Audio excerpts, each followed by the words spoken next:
আসসালামু আলাইকুম। এইচএসসি 25 এবং 26 ব্যাচ তোমরা যারা রাজশাহী বিভাগ সিনিয়র ভর্তি পরীক্ষা দিবা, তো তোমাদের জন্য এই ভিডিওতে আমরা রাজশাহী বিভাগ টপ করতে, শুধুমাত্র চান্স না টপ করতে হলে কিভাবে প্রিপারেশন নেওয়া উচিত, রাবিতে মূলত কোথা থেকে প্রশ্ন আসে বা কোন বইগুলো পড়লে তুমি প্রশ্ন কমন পাবা, সেই বিষয়ে কথা বলবো এই ভিডিওতে। তো যারা প্রিপারেশন স্ট্র্যাটেজি নিয়ে জানতে চাও বা রাবিতে কোন বই ফলো করলে তুমি ভালো করবা সেই বিষয় নিয়ে এগুলো জানতে চাও, তারা অবশ্যই ভিডিওর সম্বন্ধে দেখবা।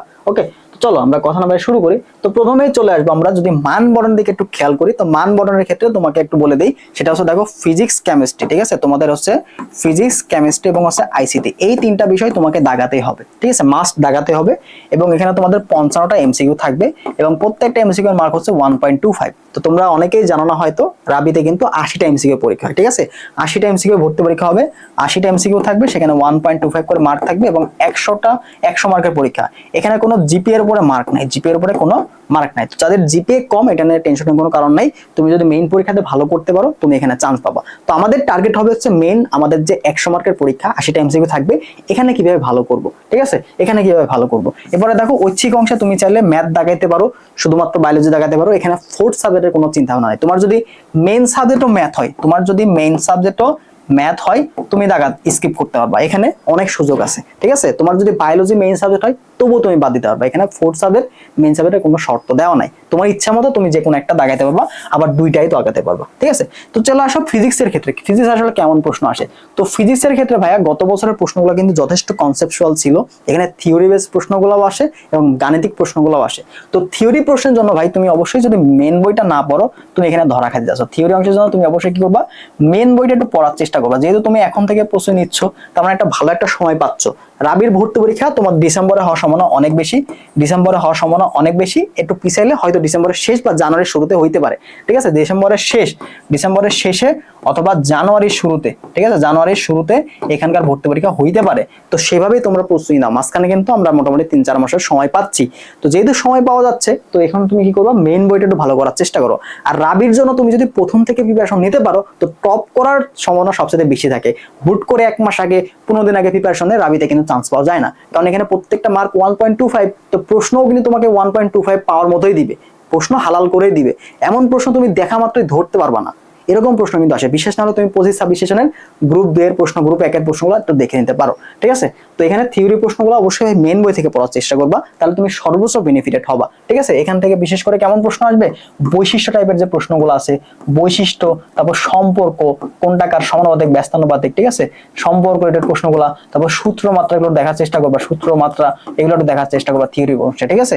এবার সব গাণিতিক প্রশ্ন। তো গাণিতিক প্রশ্ন কি করবা, গাণিতিক প্রশ্ন এই মুহূর্তে এসে শুধুমাত্র এখন প্রথম 2-3 মাস তুমি চেষ্টা করবা অল টাইপ পড়া, ঠিক আছে? কি করার, অল টাইপ পড়া। কারণ বলা যায় না, তুমি বিগত বছর যে টাইপগুলো থেকে পড়ছো সেগুলো এই বছর নাও দিতে পারে, কিন্তু এটা শিওর থাকো, তুমি বিগত বছরের যে টপিকগুলো যদি ভালো করে সলভ করে যাও, তুমি ইনশাআল্লাহ 60-70% টপিক কমন পাবা, 60-70% টপিক বা টাইপ কমন পাবা। সেম হুবহু প্রশ্ন কমন পাবা না, বাট টপিক, যেই টপিকগুলো থেকে বিগত বছর প্রশ্ন আসছে, ওই টপিকগুলো যদি পড়ে যাও, ওখান থেকে 60-70% প্রশ্ন ইনশাআল্লাহ কমন আসবে, ঠিক আছে? তো এখন যেহেতু সময় আছে, তো তুমি কি করবা, সবগুলা টপিকই দেখে যাও, সবগুলা টপিকই একটু দেখে যাবা। এবং পরীক্ষার আগ মুহূর্তে তুমি কি করবে, পরীক্ষার আগ মুহূর্তে তখন তুমি ইম্পর্টেন্ট যে টপিকগুলো, যেগুলো শুধুমাত্র রাবিতে আসছে, সেই টপিকগুলো তুমি দেখবা পরীক্ষার আগে। বাট এখন অল টাইপের প্রশ্নগুলো, গাণিতিক প্রশ্নগুলো একটু দেখে যাও, কোন সূত্রগুলো কাজে লাগতেছে, কিভাবে প্রশ্ন অ্যাপ্রোচ করা লাগে, কিভাবে ঘুরায় পেঁচায় দেওয়া লাগে, এই ধরনের প্রশ্নগুলো একটু দেখে যাবা, ইনশাআল্লাহ কাজে দেবে। এবং এখানে তুমি কি করবা, অল ইউনিভার্সিটি যে প্রশ্নগুলো আছে, হ্যাঁ, অল ইউনিভার্সিটি, অর্থাৎ একটা ভার্সিটি এর যে প্রশ্ন ব্যাংক আছে না, এটা তুমি সলভ করবা। ভার্সিটি এর যে প্রশ্ন ব্যাংকটা আছে, উদ্ভাসের হইতে পারে, উদ্ভাসের বইটা অনেক বেশি কার্যকরী রাবির জন্য, কারণ ওখান থেকে অনেকগুলো প্রশ্নের টাইপ কমন আসে, ঠিক আছে? যদি পারো বইটা কালেক্ট করে নিতে পারো। তো ভার্সিটি এর যে প্রশ্ন ব্যাংকটা আছে, এটা তুমি টাইপ ওয়াইজ সলভ করতে পারলে সবচেয়ে ভালো হয়। অথবা আসপেক্টের যে বইটা আছে, আসপেক্ট ফিজিক্স একটা বই আছে, এই বইটার টাইপগুলো তুমি যদি ভালো মতো দেখতে পারো, তাহলে হয়ে যাবে। ভাই সবগুলা প্রশ্ন তোমার সলভ করা যাবে না, তুমি কি করো, টাইপটা দেখো, তুমি টপিকটা দেখো, টাইপটা দেখো, ওই টপিকটা কিভাবে সলভ করতে, এটা তুমি দেখো। সবগুলো ওখানে 200-300 প্রশ্ন আছে একটা চ্যাপ্টারে, এতগুলো প্রশ্ন সলভ করা তো পসিবল না। তুমি এই টপিক রিলেটেড কয়েকটা প্রশ্ন সলভ করে যাবা, আর বাকি প্রশ্নগুলো চোখ বুলায় যাবা, এভাবে তুমি আগাবা। বুঝতে পারছো? তাহলে সর্বোচ্চ বেনিফিট হবা। এটা গেল ফিজিক্সের ক্ষেত্রে। এবার সব কেমিস্ট্রির ক্ষেত্রে কি করবা? তো কেমিস্ট্রির ক্ষেত্রেও ভাই মেন বইটা তোমাকে অনেক বেশি জরুরি দিবে, মেন বইটা পড়বা, ঠিক আছে? মেন বইটা পড়বা।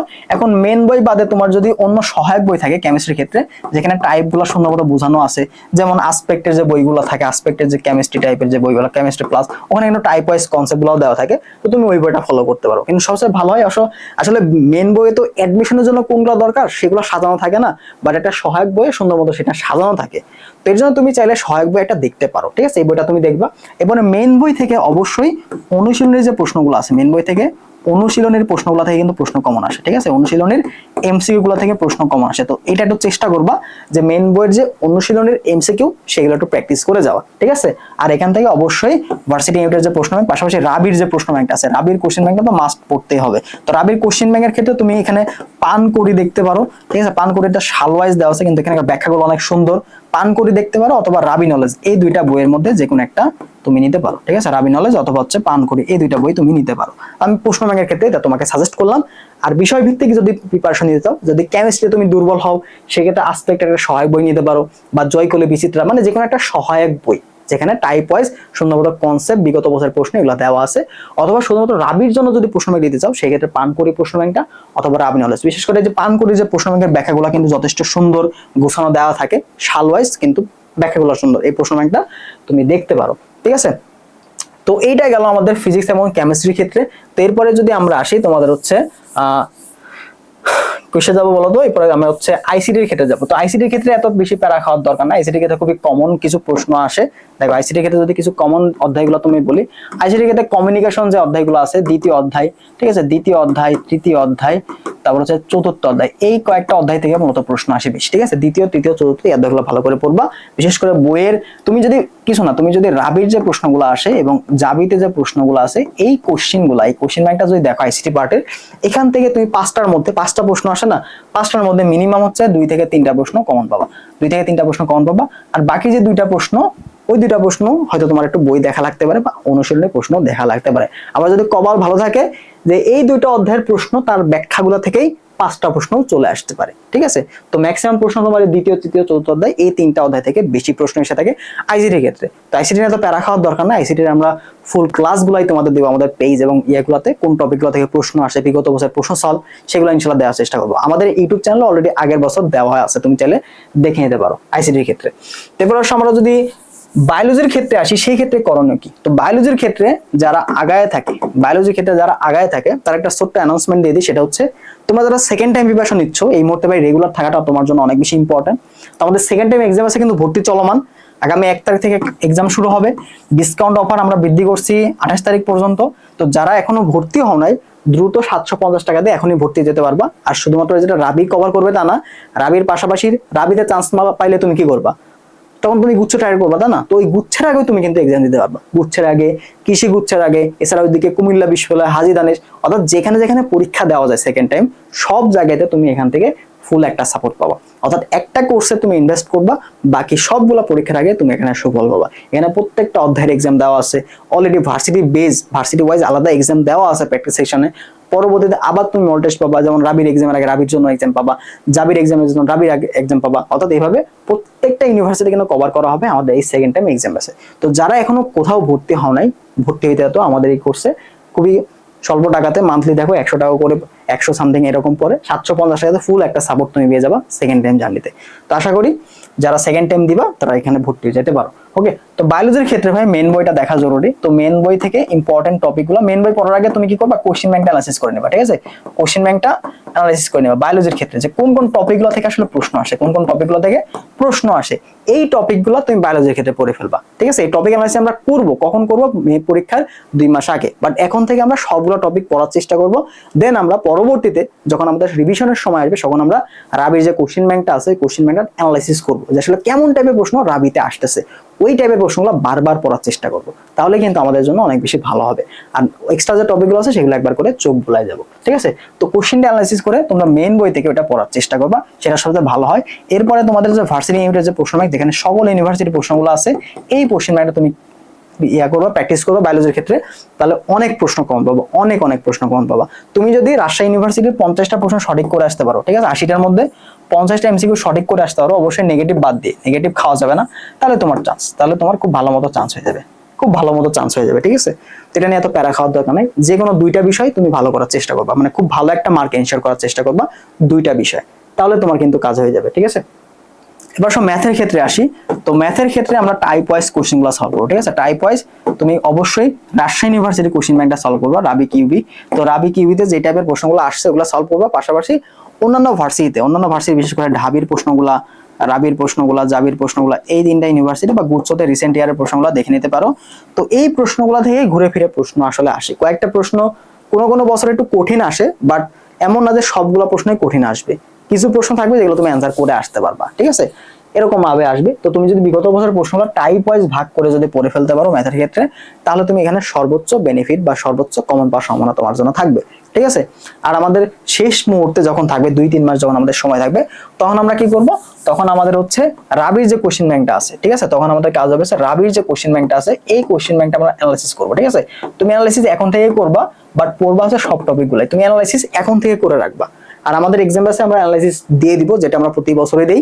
তুমি যদি ভর্তি হও তুমি তখন অ্যানালাইসিস গুলো পাবা, আসলে কোন টপিকগুলো পড়া দরকার, রাবির জন্য কোন টপিকগুলো পড়া দরকার, জাবির জন্য কোন টপিকগুলো পড়া দরকার, রাবির চবির জন্য কোন টপিকগুলো পড়া দরকার, এগুলো আমরা অ্যানালাইসিস করে দিয়ে দেই, ঠিক আছে। আর যদি তুমি একা বাসায় প্রিপারেশন নিতে চাও, তো তুমি আগে থেকে কোশ্চেনগুলো অ্যানালাইসিস করে রাখবা, করে রেখে তুমি রিভিশনের সময় জাস্ট ইম্পর্টেন্ট যে টপিকগুলো আছে এগুলো বারবার পড়বা, ঠিক আছে। ইম্পর্টেন্ট যে টপিকগুলো আছে এই টপিকগুলাই তুমি বারবার রিভিশন দিবা, দেখবা যে এখান থেকে ইনশাআল্লাহ ভালো একটা রেজাল্ট তুমি করতে পারবা, বুঝতে পারছো। তার মানে টপিকগুলোকে তুমি বেশি গুরুত্ব দিবা, প্রশ্ন হুবহু কমন আসবে না, প্রশ্ন হুবহু মুখস্থ করলে তুমি মারা খাবা, প্রশ্নগুলোর টপিক বোঝার চেষ্টা করবা, টাইপটা বোঝার চেষ্টা করবা, কোন টাইপ থেকে প্রশ্ন আসতেছে, এবং এই টাইপের কনসেপ্ট আমার ক্লিয়ার করতে হবে। যদি এইভাবে পড়তে পারো তাহলে ইনশাআল্লাহ ভালো রেজাল্ট করতে পারো রাজশাহী ইউনিভার্সিটিতে। আর রাজশাহী ইউনিভার্সিটি তুমি যদি নেগেটিভ মার্কিং কন্ট্রোল করতে পারো, এটা তোমার জন্য বেস্ট একটা অপরচুনিটি হচ্ছে প্র্যাকটিস করা, ঠিক আছে। তোমাকে বেশি বেশি প্র্যাকটিস করতে হবে, প্র্যাকটিসের জন্য কি করতে হবে, এক্সাম দিতে হবে, ঠিক আছে। তো এক্সামগুলো দেওয়ার চেষ্টা করবা, আর আমাদের এক্সামগুলো আমরা ওএমআরেও তুমি দিতে পারবা, অনলাইন এবং অফলাইন 2 জায়গাতেই দিতে পারবা। তো এটা তোমাকে অনেক বেশি কাজে দিবে। তো যারা এখনো কোনো এক্সামের সাথে যুক্ত হও নাই, দ্রুত করে আমাদের যে সেকেন্ড টাইম এক্সাম ব্যাচটা আছে এটাতে যুক্ত হয়ে যাবা, কারণ পড়াশোনার রেগুলারিটি মেনটেন না করলে সেকেন্ড টাইম এসে তুমি ধরা খেয়ে যাবা। তোমাকে এত গাইডলাইন আমি দিলাম, বাট তুমি পড়তে বসলা না, একদিন বসে পরে 2 দিন হারাই গেলে, এরকম কোনো লাভ নেই। তো তোমাকে ডেডিকেটেড থাকতে হবে, রেগুলার থাকতে হবে। যারা রেগুলারলি মেনটেন করতে চাও, একটা রুটিন ওয়াইজ পড়লা, ওই রুটিন ওয়াইজ পড়াশোনা শেষ করে তুমি এক্সাম দিলা, তো এই যেরকম ভাবে একটা সিঙ্ক হলো প্রিপারেশনে, এটা তোমার জন্য অনেক বেশি কাজে দিবে। এটা তুমি এখন বুঝতেছো না, 2-3 মাস চলে যাওয়ার পরে তোমার হাতে যখন দেখবে যে ফাঁকা, কিছুই পড়া হয় নাই, তখন তুমি রিয়েলাইজ করবে যে ভাইয়া তো বলছিল, ভাইয়ের কথাটা শোনা হয় না, এই রিয়েলাইজেশন তোমার কিন্তু আসবে কয়েক মাস পরে, আর তখন করার কিছু থাকবে না। তো যারা সেকেন্ড টাইম আসলে সিরিয়াস হতে যাচ্ছ, একটা রুটিন ফলো করে আগাতে যাচ্ছ, তারা এক্সাম ব্যাচে দ্রুত যুক্ত হয়ে যেতে পারো, ওকে। তো এই ছিল মতো রাবি নিয়ে গাইডলাইন। আরো কিছু জানার থাকলে সেটা কমেন্ট করবো, আমি সেখানে রিপ্লাই দেওয়ার চেষ্টা করবো। এরকম আরো ভিডিও আসবে, কোশ্চেন ব্যাংক সলভ ক্লাস দেখবা তুমি অলরেডি আমার কিন্তু পেজে, আমাদের ইউটিউব চ্যানেলে কিন্তু আপলোড দেওয়া হয়ে গেছে। কিউবি সলভ 25-26 সেশনের পদার্থবিজ্ঞান question bank solve class already হয়ে গেছে, আজকে আমরা ম্যাথটা রেকর্ড করে দিয়ে দিব, ওকে। ভালো থাকো সবাই, দেখা হবে পরবর্তী ভিডিওতে, আল্লাহ হাফিজ।